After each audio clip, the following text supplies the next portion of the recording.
présente Dernier gueuleton avant la fin du monde de Jonas Jonasson.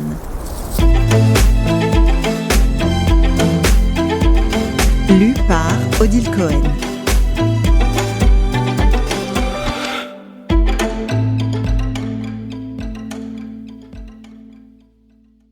« 2011. À l'heure où commence cette histoire, Barack Obama est président des États-Unis d'Amérique. Ban Ki-moon, secrétaire général de l'Organisation des Nations Unies, et Angela Merkel a encore 10 ans devant elle aux fonctions de chancelière d'Allemagne qu'elle exerce depuis déjà 6 ans. La Russie a un président dont quasi personne ne se rappelle aujourd'hui le nom. Il est de toute façon notoire que le véritable dirigeant est le président du gouvernement, Vladimir Poutine. Le printemps arabe déferle sur l'Afrique du Nord, porté par des centaines de milliers de personnes lassées de la corruption et de la pseudo-démocratie et qui croient un changement possible. Dans l'océan Pacifique, un séisme engendre une vague de la hauteur d'un immeuble de 5 étages qui balaie les côtes du Japon, détruisant tout sur son passage, y compris la centrale nucléaire de Fukushima. L'Azerbaïdjan remporte le concours Eurovision de la chanson devant quelques centaines de millions de téléspectateurs. Une broutille, comparée aux 2 milliards de personnes qui ont suivi un peu plus tôt le mariage du prince William et de Kate Middleton. Pendant ce temps, les États-Unis localisent et exécutent Oussama Ben Laden, loin des regards. Au cours de cette même année, l'interminable conflit frontalier entre la Thaïlande et le Cambodge s'enflamme, puis s'apaise provisoirement. La Suède est dirigée par le Premier ministre Reinfeldt, chef du Parti conservateur, qui, s'appropriant les questions chères à la gauche, a remporté 2 élections de suite.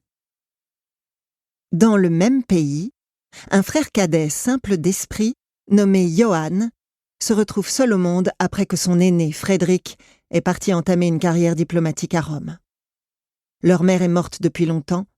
Quant à leur père, il se balade main dans la main avec son amoureux sur les plages de Montevideo. C'est avec le simple d'esprit que nous entamerons ce récit. Toutefois, il ne faudra pas longtemps avant que le monde entier s'en mêle, y compris Obama, Ban Ki-moon et la Russie de Poutine. Bon appétit. Jonas Jonasson. Première partie, avant la fin du monde. Chapitre 1.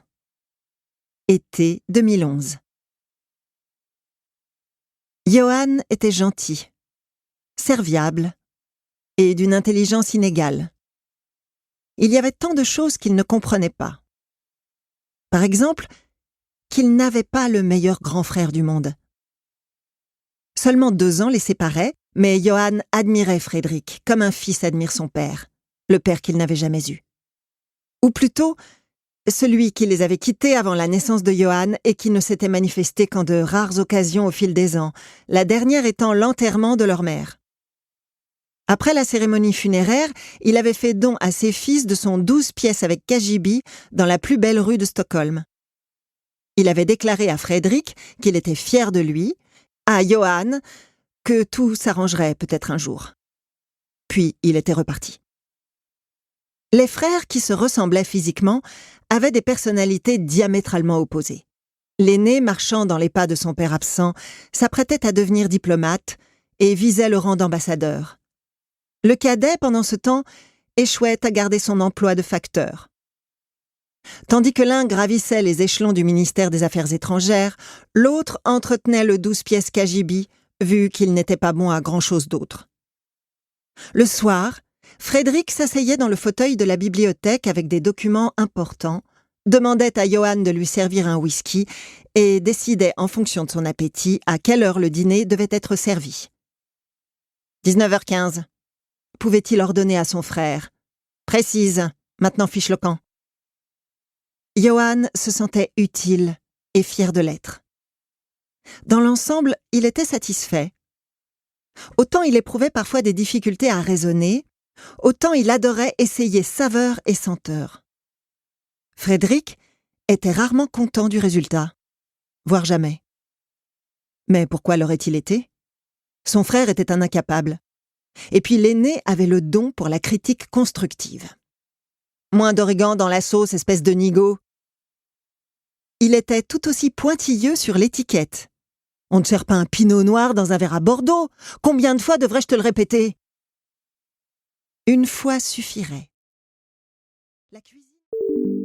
Nous espérons que vous avez apprécié cet aperçu. Pour continuer à écouter ce livre audio sur Google Play Livres, utilisez le lien dans la description de la vidéo.